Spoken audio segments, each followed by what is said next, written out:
Good evening. Nice to see so many people there. I have a note for two of you. You need to join some of those teams eventually, right? Not now necessarily, but once we start, it might be a good idea. So, a little bit about myself. I'm from Prague, just visiting here. I've been having a class yesterday, today here for product owners. I work as an Agile coach. I'm a trainer, Certified Scrum Trainer, so most of my time I do those certifications for Scrum Masters, product owners, and the most interestingly, the Agile leaders. So that's my current passion, right? I wrote a book, it's called The Great Scrum Master. If you want a book to see it, you can catch with me later on. I have like 3 copies here. We can negotiate the price. Now, I love to travel, and I love to do scuba diving, and I think that's enough of myself, right? Unless you want to have some questions, you can ask after. Now, the topic, because this tool is usually used in an organization, right? So you have an issue already. You have something. You have a product, you have organizational vision. So you can focus on somewhere. So I was kind of wondering where should we focus today? And I thought maybe what is the future of Agile could be kind of a good thing, right? To talk about like agility, the sustainable agility was another kind of running label, right? So we might not have this organization together, but we might share this passion about agility. Right? So that's really about this agility at the most broader level, right? Where would you like to see it? And what is important for you? So far, so good? So I have 2 other flip charts prepared for you. So I make these 2 down because I realize you might not see them if they are down there. And put the other 2 on top.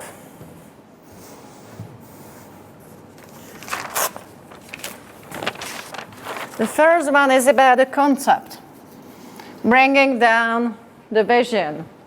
It's a kind of large-scale facilitation tool or coaching tool in a way, right? There is a kind of a shadow zone where it's hard to say if it's a facilitation or coaching or both.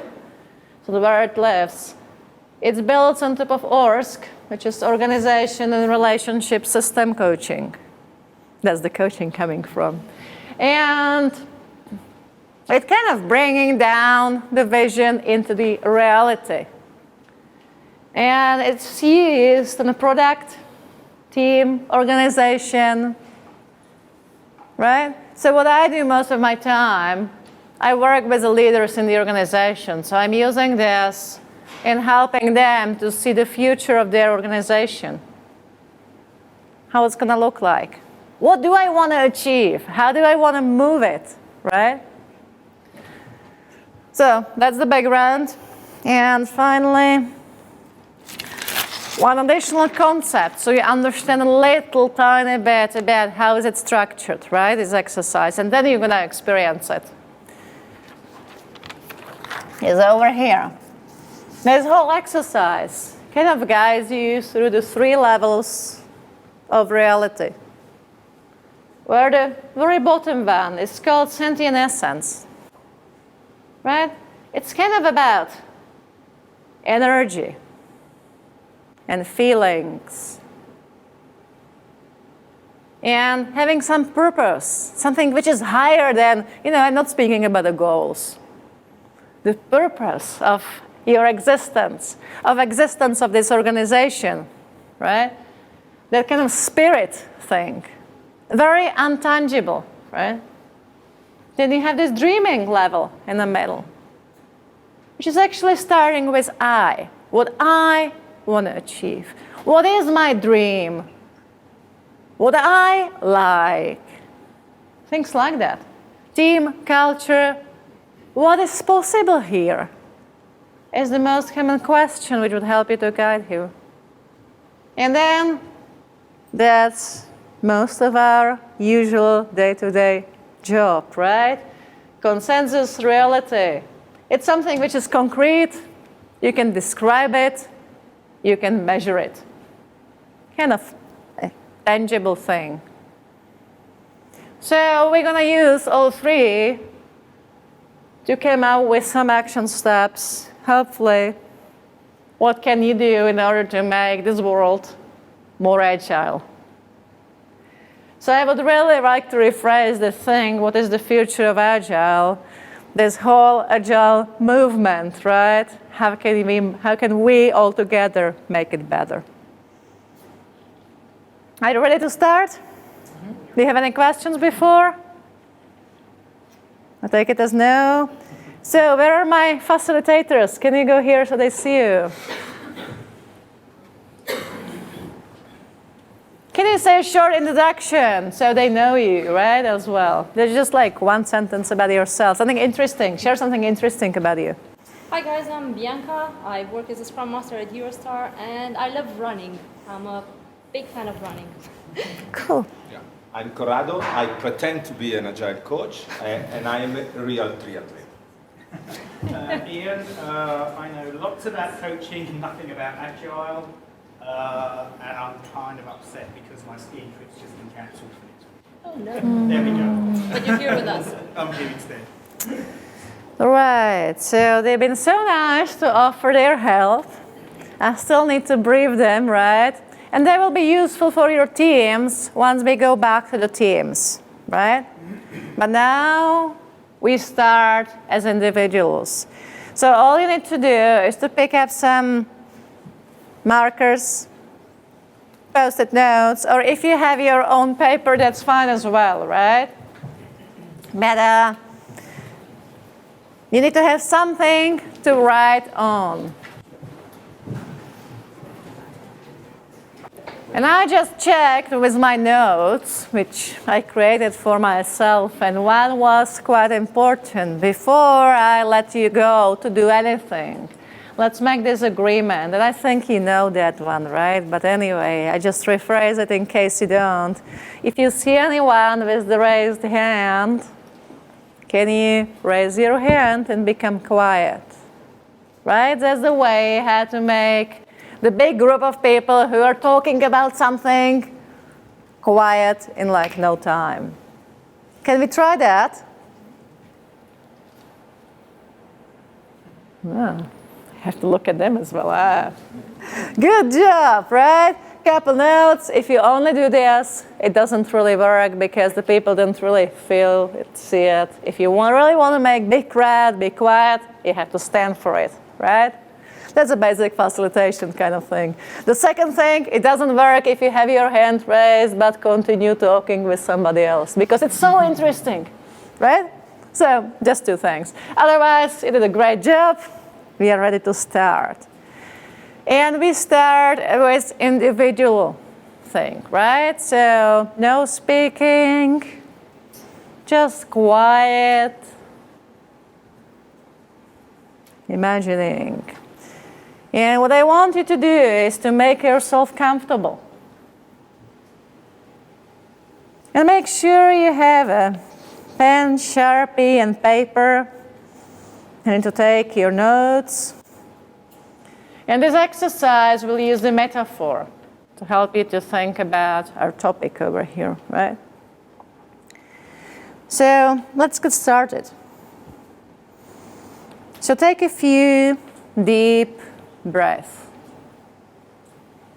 And you might also close your eyes if you wish. And completely empty your mind. And relax your body.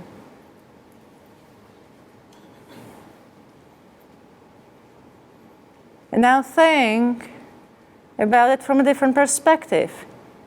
If it were a real or imaginary creature, what would it look like?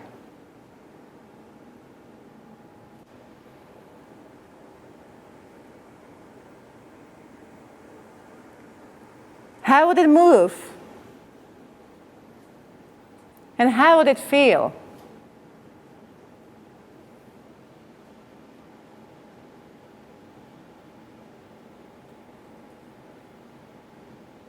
And now you slowly open your eyes and make a few notes. And it works the best if you just make a picture or something like that. Visualization of your thoughts.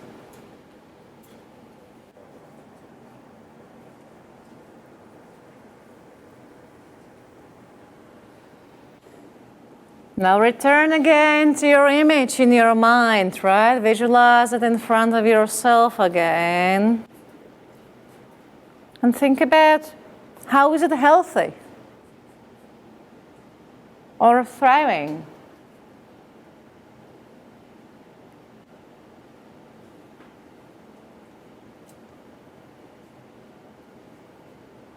And take a few notes or extend your drawing.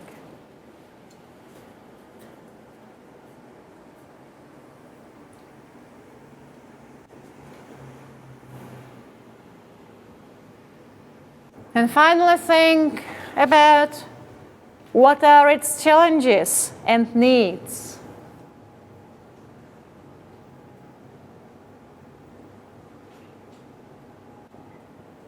And make a few notes about that. Or drawings.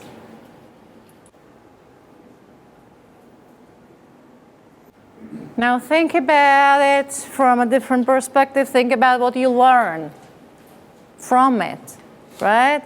Like shake it out, have a look at that, and think about what did you learn about the topic, about the whole thing.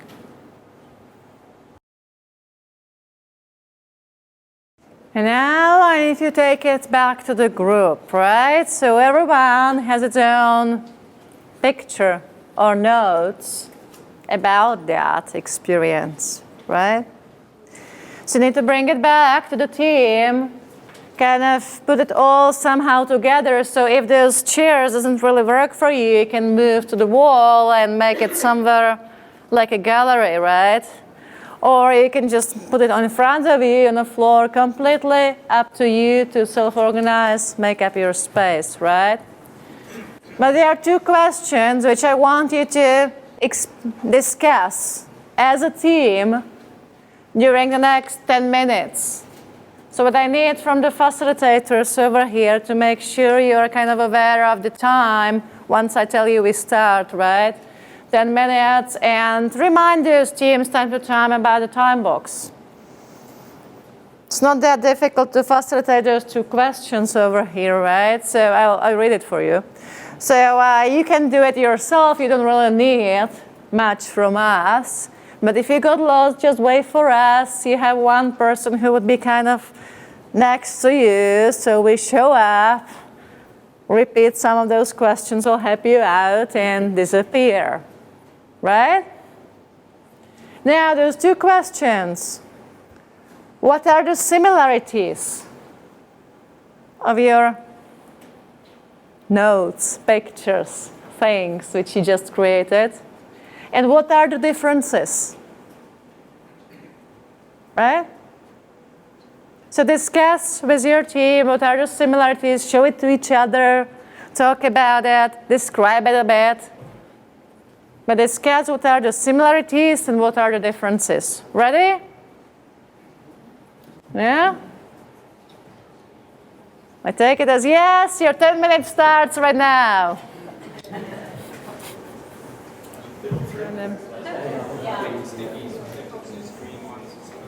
So, okay.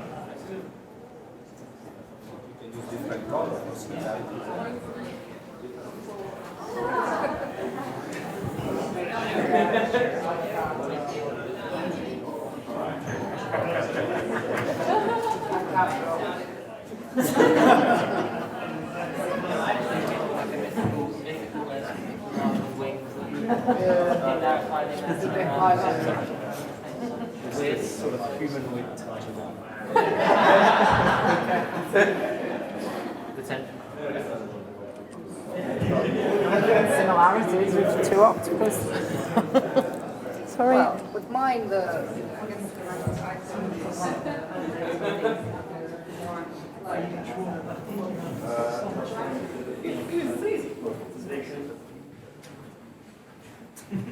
Good. We are going to the second phase, right? So another set of questions coming out. What are the strengths? What are the challenges? What are the needs? Have a conversation about that again for 10 minutes. Still you're talking about the same thing you've been talking about, so you just continue with a different set of questions, right? Oh, for a different spirit animal. No, there was about the similarities and differences, right? So now you have a different questions. What are the strengths of that thing you started seeing in the middle, right?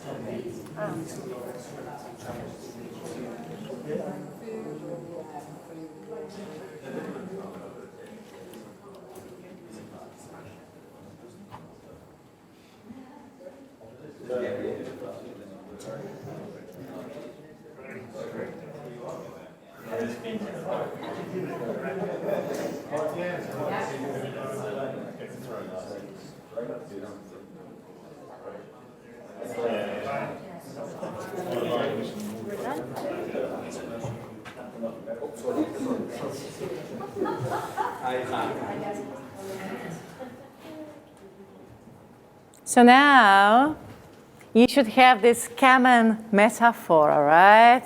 Somehow created. And now the last step, if that would be the organization, we might share those metaphors and bring them together and talk about them and combine them, right? Here we are not the same organization, so I will let you go to the next one individually as a team, and then I let you share both. Outcome of this step, what was the metaphor around it, to share a little bit about the process, and then the action steps. So there's one thing is about what can you do at your organization or maybe in your life, right, to make it even more. What can you do as individual or, back at your organization to get closer to that metaphor, right? So bring it to the real actions.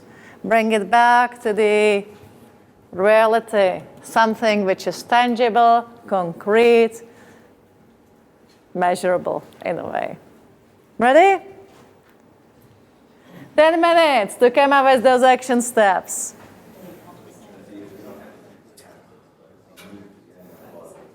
No, feel it. Okay. Yeah, probably why I wrote mine down.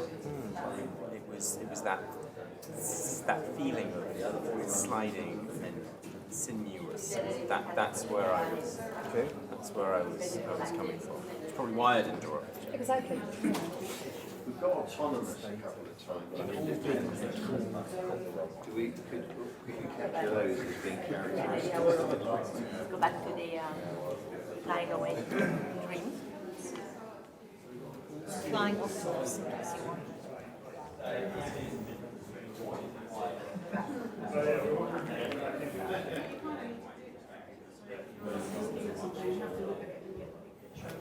All right, so few notes. I realize that in a companies you would need much more time to have this conversation, right? This was just a taster for you so you can taste it and see how it works, right? But if you facilitate it back at the organization, you might need to give people more time. And they also would have something in common, right? Which would make a very different dynamic.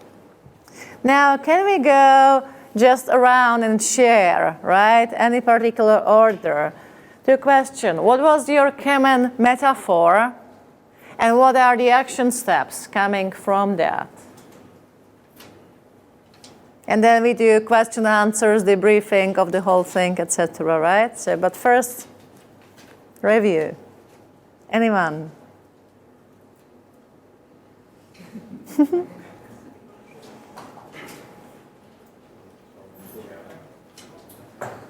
right. You start? Good. So we had a combination. Some of our creatures were quite proactive and aggressive, and some of them were more introspective and quiet, and we sort of worked out that they are combined things that we wanted to be. We knew we wanted to watch. It had eyes. There was a constant element of watching and learning and appreciating their surroundings, either hunting or just being aware of their surroundings. Most of them tended to be quite quiet, either stealthy or relaxed, and most of them were autonomous. We had no sense of pack animals or sense of community in any of our creatures, and we felt that we were all looking for a balance between acting on our environment, either in a predatory fashion or trying to change something, or consuming and understanding and learning. And when we look back at how we wanted to improve ourselves or improve our organization, it felt that we wanted to try and improve the balance that we each had between our acting and our learning. Mm-hmm. What are your action steps? We'll just do that.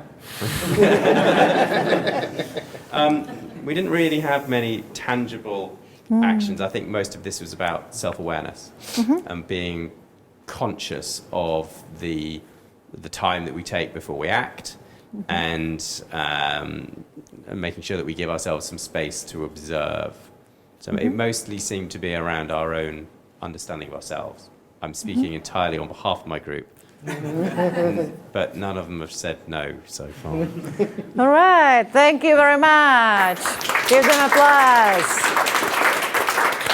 And now, who is next? Where should we all move? Because I would like you to stand up and move towards that group, whoever is the next group. So, who is next? The closer one. Here we go. Hey, stand up, move to them, right? Give them some kind of surrounding. So we had rather interesting range of metaphors, everything from brain cells and ants to mountain lions, eagles, and a couple of octopuses. So we settled on a rather fierce-looking flying octopus eagle as our agile metaphor. We even got the logo if you want to see. We're going to trademark it later on. So I think we were struggling a bit for some of the similarities and differences for quite a while because of the range of metaphors that were coming up. But the things that sort of tended to come out was freedom, connectiveness, busyness, and sort of recognition were the kind of things when we started talking around sort of what was driving the thoughts behind it all. And the differences that we were seeing were sort of differences in scale. So some of these were focused on very broad brush, like visions of like eagles soaring over landscapes, right down to, individual neurons and ants in dealing with micro detail. There was it sort of came out with good versus evil, as one of the people was originally going to go for the Hydra symbol as their metaphor. So it's if you know your Marvel stuff, then you'll know that one. Busyness versus serenity as well. So like the eagle sees soaring over landscapes, quite a calm vision as opposed to scurrying around in. We had the sort of mountain lions hunting things down and bears going, wondering about stuff and stuff like that as well. And there was also a sort of feeling of sort of positive versus negative mood as well in the actual visions as well. So the underlying understanding of that one. So we sort of went through then the strengths, challenges and needs. So some of the strengths were around sort of the tipping point has been passed for Agile in terms of it not just being like a weird, quirky thing that happens in a few sort of out there companies, but it's now becoming much more widely accepted across the board. The knowledge is spreading and it's human-centric, so there's the positive side of things. But some of the challenges is the fact that the knowledge is spreading and it's all over the place, is the fact that the message is getting diluted. So Agile just becomes a throwaway word almost that gets stuck to everything. And there's a lot of misunderstanding around there. And safe came up as one of the things as well, the challenges. And then the needs is around sort of structural changes, education, and integration into other areas of knowledge. So it's not just this sort of like shining city on the hill, but it starts sort of sticking its roots into all different kinds of areas, not just being this IT thing that happens just in IT worlds, and it actually starts spreading its tentacles into HR and finance and all the other kind of aspects of it all, which is what led to our actions, which is around greater communication, greater education, measures of satisfaction in the business, and probably the most fundamental thing is actually defining why we're doing this in the first place. Yeah. So that was our one. That's pretty much got us done. So that's your action step, right? Yes. Okay, good. Thank you. We can all shift somewhere. Who's the next lucky person with a microphone? So we had a selection of images that were produced. Again, all of them autonomous. One very similar aspect of all of them was the fact that they were all very happy, free, and yeah, just happy, free, and floating around. So, sorry, what was the next bit of it? The strengths, oh yeah. So we had, the similarities were that there was a lot of imagination, there was a lot of oneness, and the all living, magical, playful and happy, with the metaphor, and the differences, the fact that, sorry, can't even see. You can go closer, you know. Yeah, so imaginary versus real. We kind of kept it much more on a two-dimensional level rather than on a metaphoric level. The strengths, though, that we found were that we all thought were very energetic, creative, happy, and playful.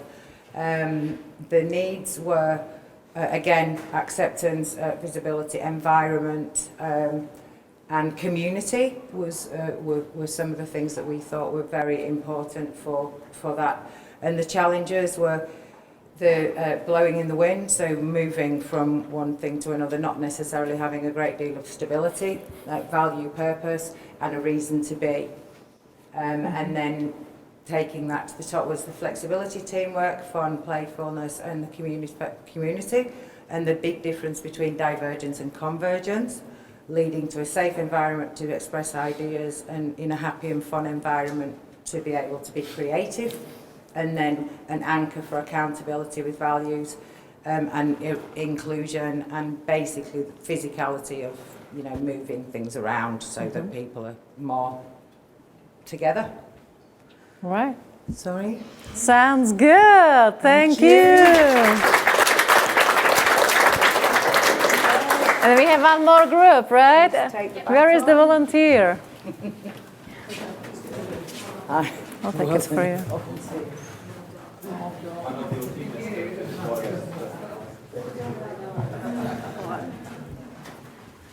Hi.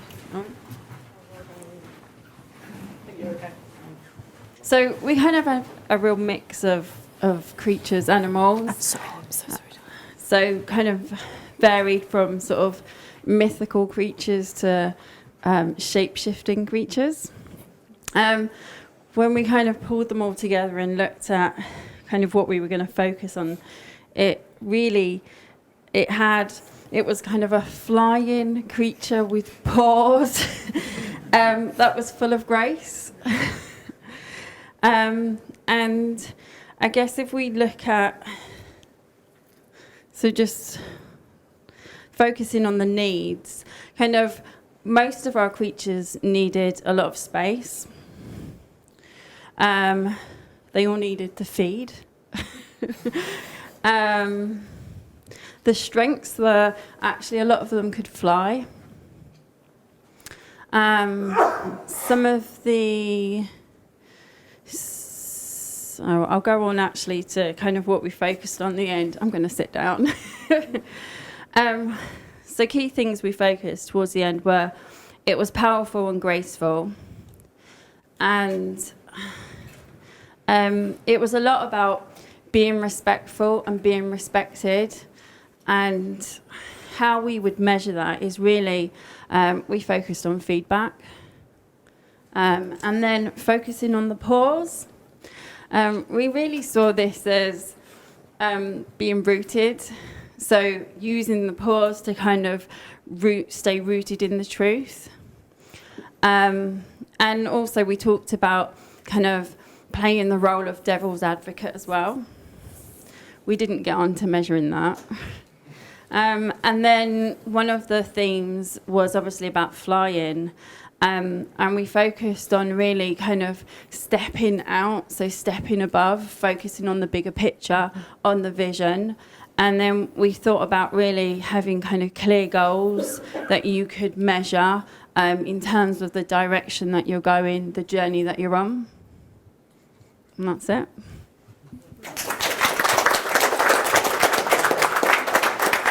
You can get back to me. Right. All right, so find some space. You can sit down, whatever you want to. That's pretty much it, right? So now I open it for any questions, anything you want to know, anything you want to share with the others.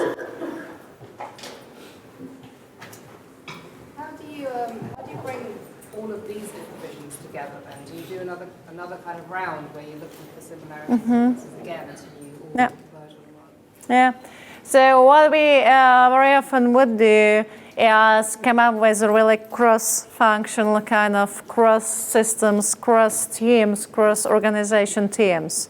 So I would not let you to do it as an IT and a business, right? You need to mix up as much as you can at the original beginning.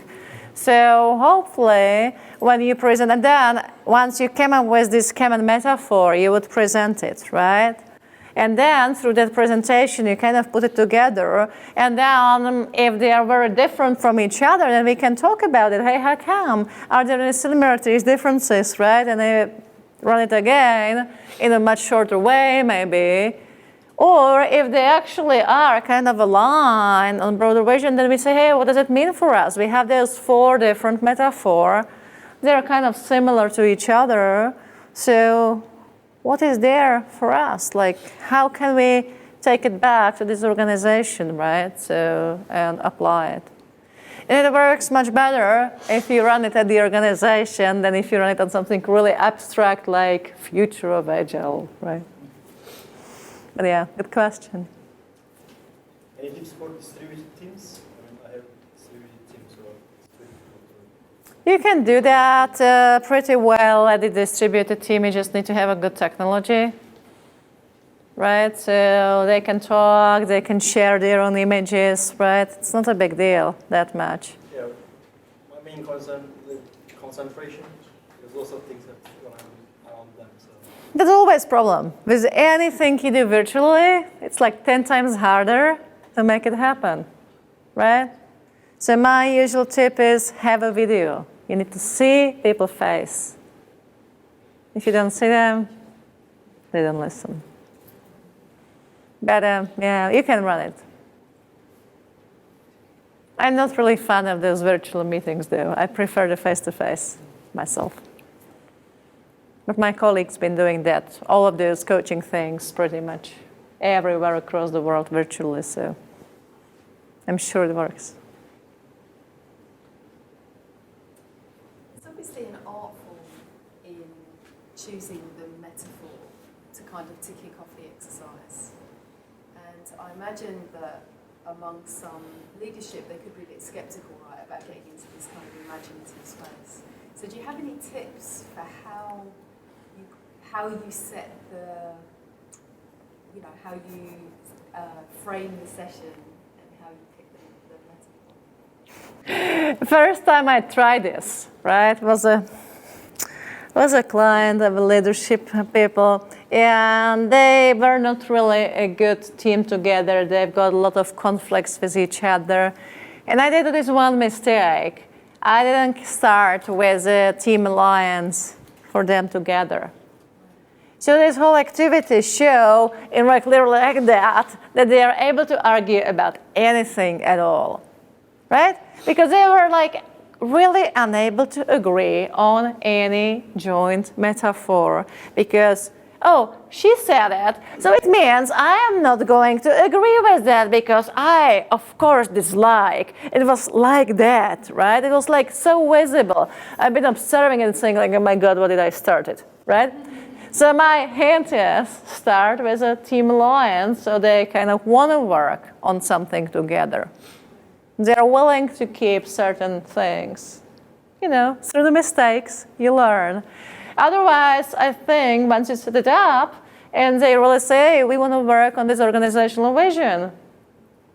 And you have this design team alliance thing in somewhere written, you can point a finger here, hey, we said we're going to stop arguing about each other, right? With respect or whatever, then it's easy. Well, easy, right? So I didn't have a bad experiences from that time on, but this first experience was like, they can't even agree on an animal. How they are going to run company together, right? So that was actually the reason why I was there, but anyway, right? So I guess, thank you very much. You did a great job.